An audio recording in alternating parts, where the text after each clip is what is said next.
Rakyat Malaysia tidak boleh dipisahkan dengan makanan. Kalau di musim perayaan, tadi kita tengok macam mana rakyat Cina menghasilkan kuih bakul. Kalau Hari Raya Aidilfitri ada rendang ayam, ketupat. Kalau Deepawali ada maruku dan sebagainya.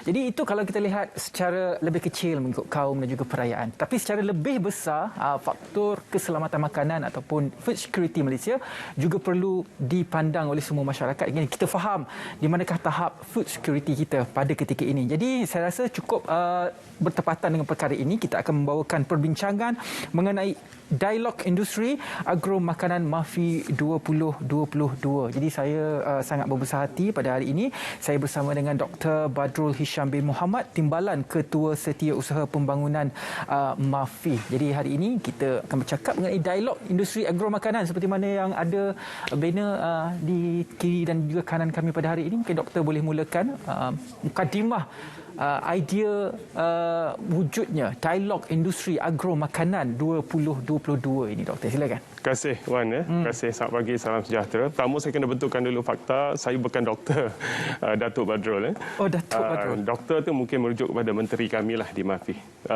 Pertamanya terima kasih RTN. Kedua, hari ini saya sendiri saya rasa teruja kerana program-program kita pagi ini banyak bercorakkan, bertemakan makanan dan pemakanan sihat. Dan MAFI tidak mahu ketinggalan untuk kita sama-sama memeriahkan dunia makanan dan pemakanan. Memang bidang kami ialah menjaga sektor agro makanan.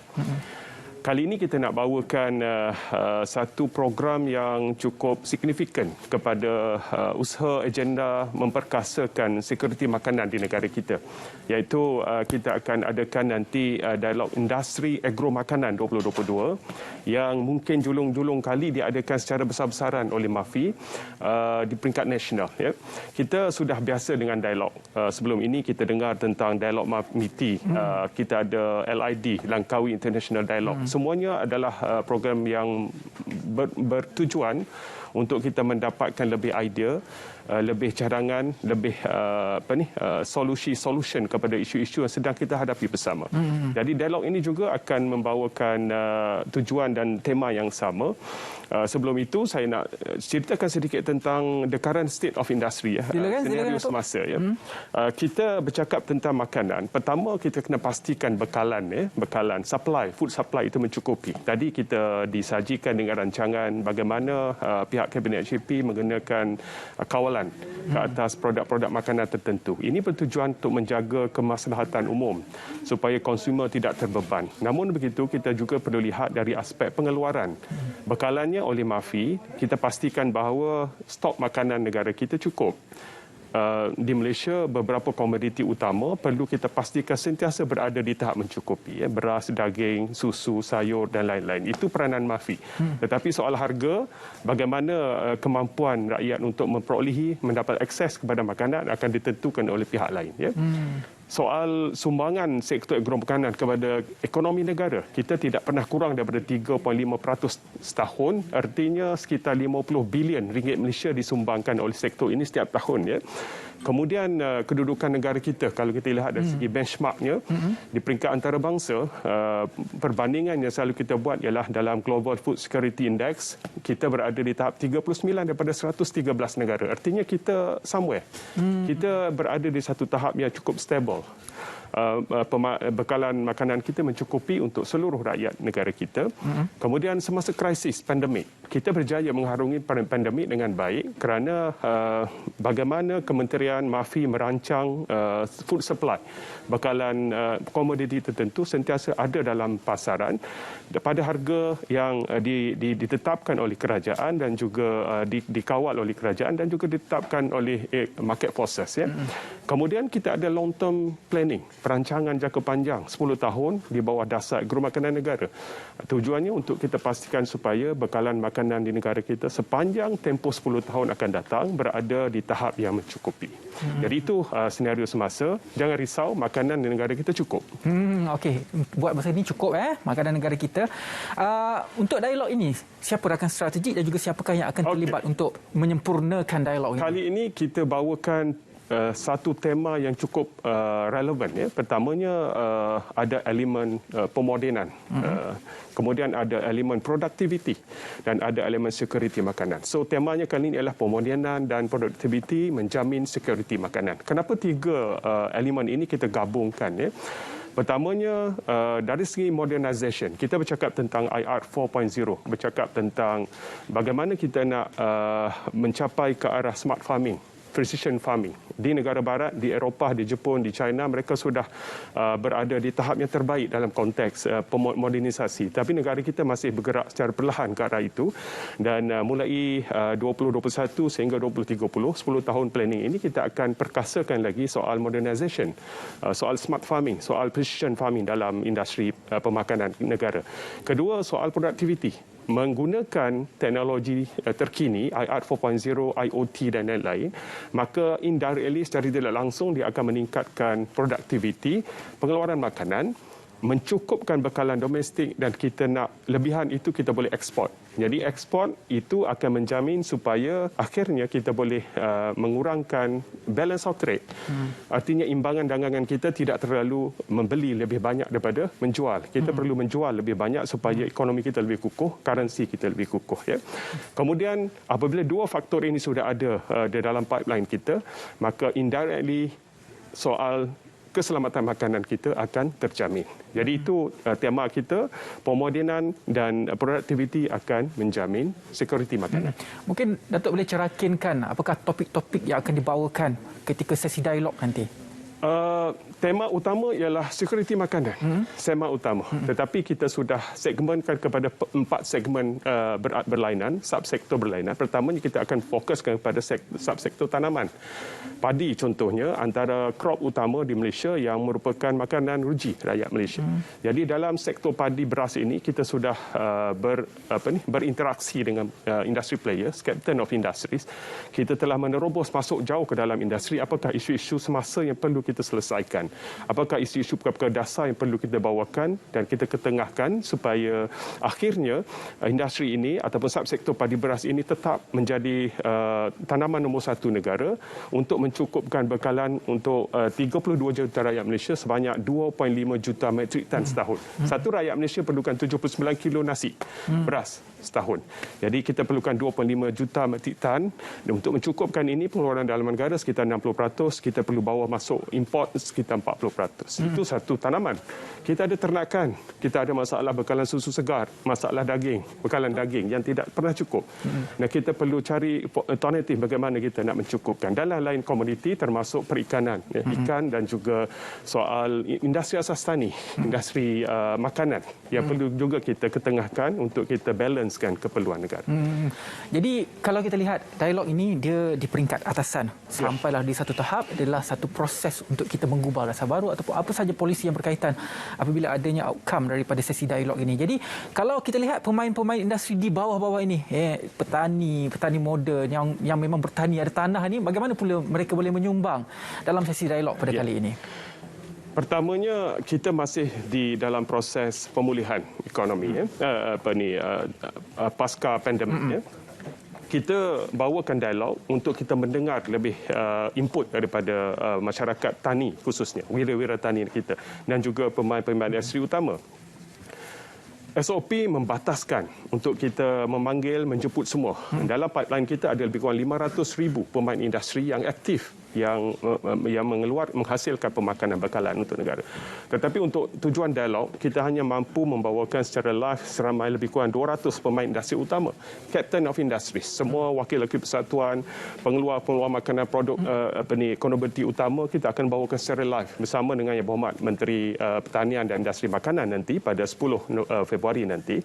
Dan lain-lain pemain industri yang berminat, ya mereka masih boleh bersama dengan kita secara live melalui Facebook kita. Kita akan bawakan secara live pada hari berkenaan dan kita akan sharekan nanti linknya supaya mereka boleh sama berinteraksi dengan kita secara fizikal dan juga secara live dengan kementerian yang akan diterajui oleh Yang Berhormat Menteri Pertanian. Jadi Datuk ada cakap tentang pecahan-pecahan sektor yang akan dibawakan, contohnya makanan, perikanan, ternakan, susu dan sebagainya. Antara banyak-banyak faktor ini, sektor ini yang mana yang paling crucial ataupun meruncing di Malaysia ini? Saya nak sebutkan pertamanya tentang bekalan protein kita. Saya sebutkan tadi soal pemakanan utama, nasi sebagai komoditi utama untuk membekalkan karbohidrat. Kita sudah berada di tahap 62% pengeluaran dalam negara. Tetapi bekalan daging lembu khususnya, kita masih berada di tahap 21%. Kita hasilkan 21% daripada bekalan yang kita perlukan. Ya, jadi kita perlu import banyak. Apabila mengimport banyak, artinya kita membeli lebih banyak daripada negara luar, dan ini tidak bagus untuk mata wang negara. Akan menyusut nilai mata wang dan tidak baik untuk ekonomi. So kita perlu pertingkatkan usaha. Masalah utama yang dihadapi dalam konteks dalam industri ini pastinya pertama ialah baka. Nak cari baka lembu yang sesuai hidup di iklim kita bukan mudah. Dan kalau ada baka sekarang, baka KK yang ada, dari segi produktiviti very low. Konten dagingnya tak banyak. Kita perlu bawa Belgian blue, kita perlu bawa lagi baka-baka daripada Australia, daripada New Zealand. Tetapi masalah cuaca membataskan. Ya. Susu juga kita masih berdepan dengan sedikit cabaran walaupun kemajuannya agak baik, 62%. Tetapi we almost there. So soal bekalan protein perlu kita lihat. Masalah bekalan protein daripada poultry industri pada ayam, kita tidak ada masalah kecuali masalah harga ayam. Yang ini perlu kita selesaikan dengan kaedah-kaedah tertentu. Itulah, kalau kita lihat juga, kita masih lagi mengimport makanan kita daripada luar. Beras, kelapa pun kita import. Dan barang-barang yang kita import, contohnya kelapa, dia sangat-sangat meruncing pada ketika musim perayaan. Contohnya Hari Raya Aidilfitri, nak buat rendang, nak buat lemang, semua pakai kelapa. Tapi dari segi apa usaha kita untuk kita mengurangkan kadar import, khususnya makanan-makanan yang bermusim seperti kelapa? Baik. Kita pernah bawakan pendekatan sumber kekayaan baharu sebelum ini. Antara komoditi yang kita beri perhatian ialah kelapa. Di Malaysia, buat masa sekarang, kita hanya ada lebih kurang 80,000 hektar kelapa. Tanah-tanah ditanam oleh kelapa. Masalah utama ialah persaingan dari segi guna tanah. Rakyat lebih cenderung ke arah kelapa sawit kerana nilainya tinggi. Tetapi kelapa, coconut yang digunakan setiap hari ini kurang diberikan perhatian. Dan kita ada masalah penyakit, serangan serangga, kumbang-kumbang yang datang daripada luar negara, alien species yang datang masuk indirectly dibawa melalui komoditi tertentu. Ini mengancam industri. Ya. So kementerian akan terus mempergiatkan usaha ke arah mempertingkatkan pengeluaran dalam negara untuk kelapa. Ya. Untuk komoditi-komoditi lain, contohnya dalam konteks poultry industri, makanan ternakan menjadi masalah utama kita. Kenapa harga ayam tidak stabil? Kerana kita bergantung kepada import makanan daripada luar. Jagung, grain corn, SBM, soybean. Kita untuk poultry industri, contohnya ayam, 72% daripada kos ialah untuk pemakanan. Dan 72% ini kita import fully daripada negara-negara luar. Jadi ini tidak baik. Ya. Jadi usaha sedang dilakukan oleh MAFI melalui projek-projek program tertentu untuk kita invest ke dalam industri ataupun subsektor yang sangat crucial dan kritikal. Kalau kita berjaya bangunkan industri jagung bijirin contohnya, kita akan berjaya menyelesaikan masalah harga ayam yang tidak stabil. Itu saya setuju. Adakah untuk kita membangunkan sektor jagung bijirin tadi, ia bergantung kepada cuaca kita atau cuaca kita memang tidak sesuai untuk membangunkan industri itu? Yes and no. Ya dan tidak. Pertamanya, kajian telah dibuat. Kita lakukan kajian. Untuk menanam jagung bijian di Malaysia, kita memerlukan cuaca panas yang agak panjang. Especially semasa jagung itu mula nak masak. Kerana jagung ini perlu dikeringkan supaya tidak berkulat. Sudah ada kajian dilakukan, ada jajaran tertentu di negeri Perlis, Kedah, Kelantan, Terengganu, Johor, Perak yang boleh kita tanam jagung bijian. Cuma masalah kita ialah persaingan guna tanah tadi. Kerana kebanyakan petani lebih percaya kepada tanaman padi.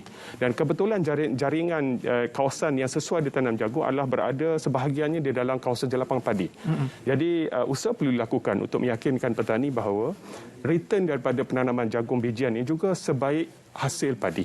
Jadi ini perlu kita bawakan mereka supaya mereka memahami hasratnya. Market ada, pasaran ada. Cuma mereka lebih percaya soal trust. Mereka sudah berkecimpung dalam industri padi sekian lama. Kenapa perlu mereka beralih kepada jagung? Sedangkan permintaan untuk jagung bijian sangat tinggi di Malaysia. Kita perlukan sekitar 3 juta metrik tan setahun dan kosnya sekitar 4 bilion ringgit. Cukup besar. Dan kita import daripada Brazil dan Argentina setiap tahun untuk Dan saya percaya menampung keperluan. kajian dilakukan di bawah Mardi untuk membangunkan industri jagung bijian ini. Kita beralih sedikit kepada sektor makanan. Sumber hasil laut kita, adakah mencukupi pada ketika ini? Negara kita dikelilingi oleh laut. Ada pulau-pulau dan kita dalam industri perikanan negara sekitar 129,000 pekerja terlibat. 29,000 adalah nelayan asing. Nelayan asing diperlukan untuk mereka menggerakkan industri laut dalam. Laut dalam mewakili 70% daripada keperluan penghasilan ikan makanan kita panggil untuk Malaysia. Negara kita kaya dengan sumber, negara kita mempunyai kapasiti untuk menghasilkan makanan, ini bekalan ikan yang cukup. Setakat ini kita menghasilkan sekitar 1.7 juta metrik tan setahun dan nilainya sekitar 15 bilion. Cukup besar.